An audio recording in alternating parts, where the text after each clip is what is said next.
Well, as far as we know, the mulberry tree was first planted in 1608 by James I, and we believe that the first tree was planted at Charlton House. The house was owned by Prince Harry's tutor.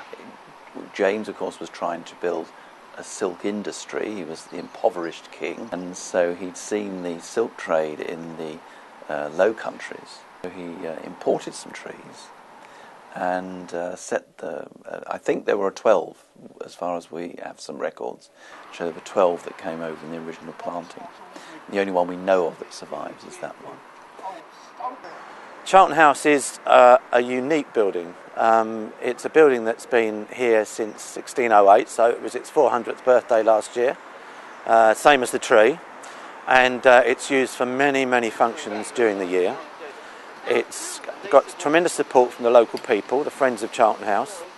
James I had this idea that if he had all these mulberry trees planted, that he would be able to have all these silkworms to spin the silk, the pure silk. But unfortunately, he purchased black mulberry trees and he should have purchased white ones. We're so pleased that we've still got our tree. The trees that James planted ended up in the area that we now know would be Buckingham Palace Gardens. I guess they died out. They are very, very prone to being blown over by the wind. When I became master, we started to propagate from the original tree and trying to put trees in great spots again around the country.